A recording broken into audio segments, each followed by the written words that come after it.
So, confession time, guys. I've always felt a twinge of jealousy when someone said, I've known what I wanted to do since I was a kid. I mean, didn't we all get asked that growing up? We were told we have to choose one career for life, and it's like we're supposed to know what we want to do before we even hit our teenage years. My whole life, I defined myself as a creative person, and with that word comes a lot of definitions. I was and I'm still passionate about some of these things. Dancing classes, languages, knitting and sewing, exploring cultures, art, cooking, and so on. And that's quite a long list, right? But I never had an image in my head of what exactly I wanted to be or what career I wanted to pursue. And actually, it's not surprising, because having so many hobbies, for me, it was just so easy to get lost in them. So you can guess that graduating was probably the most stressful time. Parents and relatives kept asking me, so honey, what degree are you going to choose? Lawyer? Maybe you want to be a doctor? This is the future set in stone the moment you turn 18. But here's the thing. Over time, I started considering that maybe I'm not the only one with this problem, and that many successful people are indeed multipotential. Basically, the meaning of it is that there are people with potential in many passions and multiple careers. Some authors call us multipotentialite. Margaret Lowenstein named Renaissance Soul, which is my favorite one, and many more. Speaking about Renaissance times, there was no such stereotype as now. In those times, people were considered educated if they had several careers. Leonardo da Vinci, who excelled in art, architecture, and science, is a prime illustration of Renaissance soul.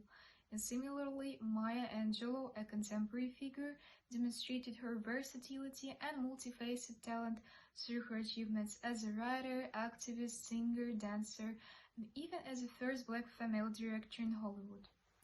My huge role model of multi-potential is Zendaya. I guess many of you know her, and she is known for her talents in acting, singing, dancing, and fashion.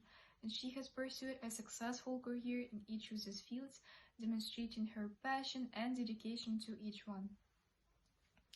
A few centuries ago, being an artist and scientist and inventor was looked upon with admiration, respect, and even genius status. But what about now? It's seen as flaky and unfocused, or that even you have ADHD. In past times, receiving an education has been a privilege of high society. Since the 20th century, when most societies became democratic, it has been possible for anyone to get an education they liked. But since the Soviet time, there has started creating stereotype in our societies that is still evident today. The stereotype itself is that after graduating from school, you go to universities and get a profession and work in it for the rest of your life. The state was ready to pay for education to train specialists in the necessary fields for the government. But there was also one thing. It was possible to get only one profession for free, and then it was necessary to work in this profession for several years. I bet that people simply didn't want to get a second profession with such system. This mindset still exists in Western culture, but in fact in today's world there are many opportunities and advantages of pursuing multiple careers. You can follow your passions. You become diversified in your skills. And for some of you that might be a most pleasant one, you can create more income streams. I love quote of Marie Forleo which emphasizes advantages. The beautiful thing about being multifaceted is that you can take all of your skills, talents, and leverage them into truly unique, one-of-a-kind brand experience. Do you remember when I said my high school graduation was probably the most stressful time? Well, I realized that over time I channeled all of my stress energy into learning about myself and what I wanted, not my parents or relatives. So after this, you might ask yourself, what should I do if I discover that I am multipotential? If you want to have a successful life as multipotential life, you have to take action.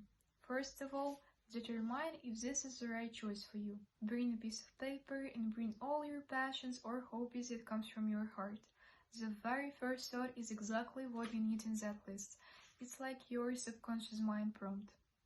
After that, try to find the most valuable of them by asking yourself the questions. Which of those brings me joy and encouragement? And which one I'm more interested in pursuing in the future? The answers might seem as hard, but try to discipline yourself to pursue them. It's important not to quit what you've started. And don't give up when things get tough. Remember why you started in the first place and keep pushing forward. And trust me, it's worth it. I always try to picture my goal in my mind down to the smallest detail. It makes it easier to stay disciplined when I know what I'm working towards.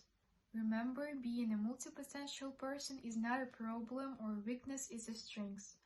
By embracing your multiple passions comes a version of yourself that you could not even dream of. And it's called true self.